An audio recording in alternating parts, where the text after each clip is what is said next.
دنیا میں یہ بحث ہوتی ہے کہ سب سے مبارک پانی کون سا ہے، سب سے بہترین پانی کون سا ہے، پاکیزہ پانی کون سا ہے۔ لوگ کہتے ہیں کہ حضرت اسماعیل علیہ السلام کے جو قدموں سے جاری ہوا آب زمزم وہ بہتر ہے، وہ بڑا مبارک ہے، یقیناً بڑا مبارک ہے۔ مکہ پاک جاتے ہیں، مدینہ طیبہ جاتے ہیں، بار بار پیتے ہیں، دل ٹھنڈا ہو جاتا ہے، مگر خدا کی قسم حدیبیہ والوں پر ہماری جانیں قربان، ان صحابہ کو جو پانی پینے کو ملا نا، ہم تو وہ بات سن کے ایمان تازہ کرتے ہیں۔ ہوا کیا تھا، 1500 صحابہ ہیں، عمرہ کرنے جا رہے ہیں، مدینہ پاک سے مکہ جانا ہے، راستے میں پڑاؤ ڈالا گیا، صحابہ آ کے کہتے ہیں حضور پانی نہیں ہے، تھوڑا سا پانی رہ گیا، وضو بھی کرنی ہے، جانور بھی پیاسے ہیں، ہم بھی پیاسے ہیں۔ ارے صحابہ سے کوئی تو کہتا پانی چاہیے تو کسی آس پاس کنویں پہ ڈھونڈو، پانی بھی تمہیں نبی پاک کے پاس سے لینا ہے۔ سب کا عقیدہ تھا نہیں سنتا ہی نہیں، مانگنے والا تیرا۔ نبی پاک نے فرمایا ایسا کرو جتنا پانی ہے سب جمع کرو۔ سارے صحابہ نے مل کر جمع کیا۔ روایت کے الفاظ ہیں ایک برتن بھی پورا نہیں بھرا، یعنی سب نے اپنی چھاگل اپنے تھرموس کہہ لیں سب ڈالے، اتنے سارے صحابہ سے ملا کر بھی اتنا پانی نہیں تھا کہ ایک پورا برتن بھرتا۔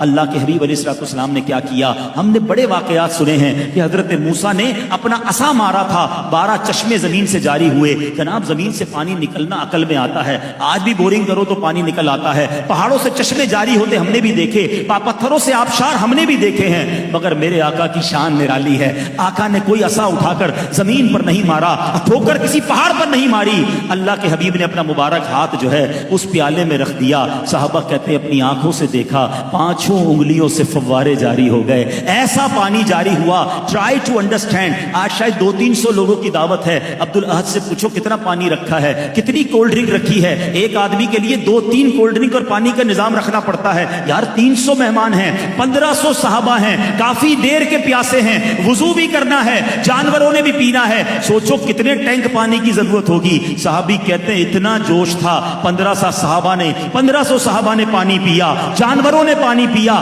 برتن بھر لیے، اور کہتے ہیں اللہ کی قسم اتنا جوش تھا 1,00,000 صحابہ ہوتے وہ بھی سب کو پورا ہو جاتا۔ اب میرے آقا ایسا معجزہ دکھائیں تو بریلی کے تاجدار کا قلم کیسے خاموش رہے۔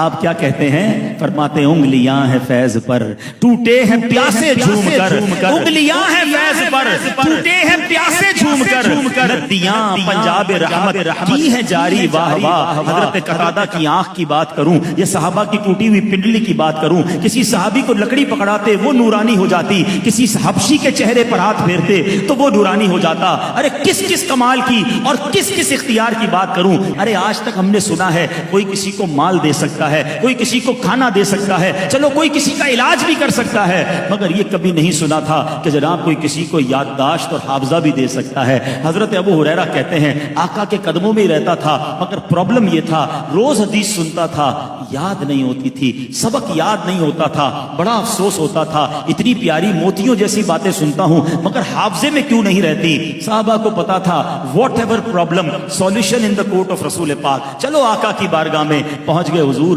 مجھے کچھ یاد نہیں رہتا، حضور میرا حافظہ بڑا کمزور ہے۔ اب ذرا حدیث کے الفاظ سنیے گا، آقا نے کہا ابو ہریرہ اپنا دامن پھیلاؤ، اپنی چادر پھیلاؤ۔ کہتے میں نے آقا کی بارگاہ میں چادر پھیلائی، نبی پاک نے ان سین، ہاتھ میں کچھ نظر نہیں آ رہا تھا مگر آقا علیہ السلام نے اپنی مٹھی میری چادر میں کھول دی، فرمایا ابو ہریرہ اس چادر کو سینے پہ لگا لو۔ ہم جیسا کوئی مطلبی آدمی دنیاوی آدمی ہوتا تو کہتا حضرت کچھ ڈالے تو صحیح، نظر تو کچھ نہیں آ رہا، کہہ رہے لے جاؤ، میں نے تو اتنی محبت سے آپ کے پاس دور سے آیا تھا۔ صحابی کا عقیدہ دیکھو، کہتے میں نے چادر سینے سے لگا لی، وہ دن تھا اور آج کا دن ہے، آقا جو فرماتے مجھے یاد ہو جاتا ہے۔